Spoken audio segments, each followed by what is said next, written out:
São 7h31, assunto que está em destaque hoje na capa de todos os jornais aqui do Brasil. Por maioria, o Supremo Tribunal Federal decidiu que os réus não delatores podem apresentar as alegações finais depois daqueles que os acusam. Com base nessa decisão, dezenas de sentenças podem ser anuladas. É o maior golpe que a Lava Jato tomou desde o início da operação. Essa decisão de ontem do Supremo teve como base o julgamento de um recurso do ex-gerente da Petrobras, Márcio de Almeida Ferreira, condenado na Operação Lava Jato. Já havia uma decisão da segunda turma do Supremo Tribunal Federal que tinha anulado a condenação do ex-presidente da Petrobras, ex-presidente do Banco do Brasil, o Aldemir Bendini. Foi uma estratégia muito bem desenhada pelo advogado dele e aí conseguiu justamente essa anulação. Agora, com a decisão de ontem, não foi só a segunda turma, o plenário confirmou a decisão e colocou um gigantesco ponto de interrogação. Não se sabe o que irá acontecer a partir de agora. O primeiro questionamento que eu faço antes de entrar nessa sequência, do que virá, do que teremos pela frente, é o seguinte: se a Lava Jato não tivesse debaixo de pau, sob críticas por causa da Vaza Jato, haveria uma votação assim tão expressiva como foi a votação de ontem? Foram até agora 7-3, ainda falta do Marco Aurélio Mello, enfim. Seria essa diferença tão significativa? Eu tenho dúvidas, principalmente sobre os votos do Alexandre de Moraes, da Carmen Lúcia e da Rosa Weber, que até então estavam votando, digamos assim, com a Lava Jato, e ontem já votaram de forma diferente. Mas a grande pergunta que todo mundo está fazendo hoje é: o que vai acontecer com todos os casos que já foram julgados? Até agora não houve essa determinação, ficou só para quarta-feira da semana que vem. Esses casos voltarão à primeira instância? Todos os condenados terão seus julgamentos retomados a partir da primeira instância? E aqueles advogados dos réus condenados que não entraram com o recurso questionando o motivo dos seus clientes terem sido ouvidos ao mesmo tempo que o delator, Eles vão poder fazer isso agora ou não? Só aqueles que já entraram que vão ter os seus casos específicos ali sendo julgados. Porque até então, e é importante ficar isso muito claro, até então não havia essa clareza, esse entendimento tomado ontem pelo Supremo Tribunal Federal. Goste você ou não goste da Lava Jato, foram várias instâncias de juízes, de promotores, procuradores, magistrados, desembargadores, diferentes tribunais, diferentes estados que simplesmente não tinham clareza sobre essa regra específica. Agora, o réu delatado deve ser o último a falar e não pode ser ao mesmo tempo do réu delator. Eu tenho convicção, se os juízes tinham essa ideia, eles não... uma semana depois você fala, não ao mesmo tempo, porque é uma questão técnica, é uma questão importante e convenhamos, eu acho até que tem sentido essa história, tem que ser o último a falar. Mas apesar disso, eu tenho dúvidas se isso mudaria alguma coisa no processo. O processo não se faz apenas com o depoimento final, com a alegação final ali do réu. Tem lógica essa história, deve ser o último a falar, vai ser o último a se defender, já sabendo tudo que tem ali de acusação, mesmo no delator. Mas vai mudar alguma coisa? Depois de todas as provas que foram colhidas? Essa lei da delação é uma lei nova, de 2013, foi muito usada pela Lava Jato. Então, o que muitos podem entender como um erro grave, um erro primário, que pode levar à anulação de processos, e agora, à luz dessa decisão do Supremo Tribunal Federal, fica mais escancarada ainda, não é tão clara assim. Não havia essa determinação, como não há essa específica na lei de delação. Então, eu não estou aqui querendo justificar nada, porque para mim, essa determinação do Supremo Tribunal Federal deveria começar a contar a partir de agora. Zera tudo. Depois que o Supremo chegou a essa conclusão, então, por ampla maioria, então, a partir de agora, quando um réu delator, já que é um réu acusador, falar, só depois o réu acusado vai falar. Pronto, estabeleceu a partir de agora, tá claro isso na lei? Tá claro, muito bem, a partir de agora vale isso. Porque para mim essa determinação que deveria valer a partir de agora e não começar a anular todos os processos anteriores, que por mais que se entenda que no processo penal o ideal é isso mesmo, que o réu seja o último a falar, até parece que isso vai mudar alguma coisa na conclusão de um processo. Um processo não é baseado só na palavra final, não pode ser baseado só na palavra final do réu. É importante ele se defender, é fundamental ele se defender, mas Isso não vai mudar, não pode mudar isso numa decisão. A Lava Jato fala que pelo menos 32 processos, com mais de 140 condenados, podem ser anulados esses processos. Como eu disse, é o maior golpe sofrido até agora pela Operação Lava Jato. Vale lembrar que há inúmeros processos em andamento na mesma Lava Jato em que não houve delação, né? Mas aqueles que a delação foi feita, agora está tudo sob uma enorme interrogação. Então, na quarta-feira da semana que vem, os ministros do Supremo Tribunal Federal voltam a se reunir e essa reunião talvez seja mais importante até do que a de ontem, para saber exatamente como vai funcionar. Vai valer para todo mundo? Vai valer só para aqueles que os advogados já entraram com o pedido, né? Vai valer a partir de quando? A partir de agora? Não, os processos anteriores também vão valer?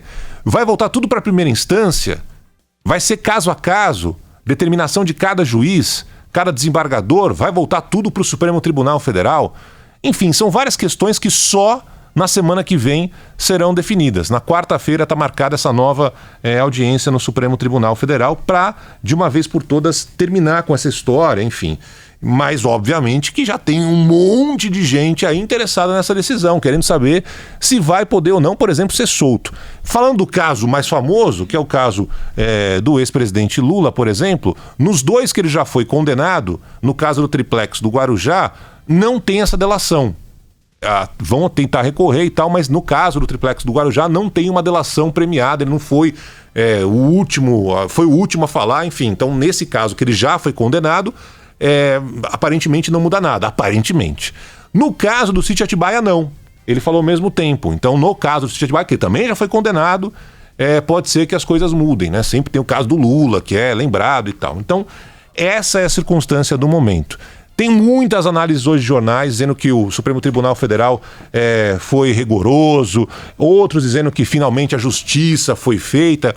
Eu sempre acho curioso como a velocidade, em casos como... Eu acho, sinceramente, que o último a falar tem que ser realmente o réu ali que está sendo delatado. Agora, não vejo como isso mudar tantos processos que foram feitos, com tantas provas, tantos testemunhos, tanta materialidade, né? A partir de agora, começa tudo do zero. Mas, de qualquer forma, é um duro golpe à Lava Jato. E eu sempre me coloco com aquela dúvida, né?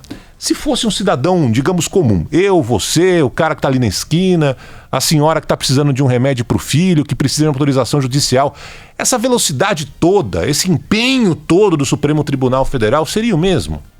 Seria o mesmo? Ainda mais no momento que a Lava Jato está debaixo de pau por causa da Vaza Jato, com todos os questionamentos que estão sendo feitos.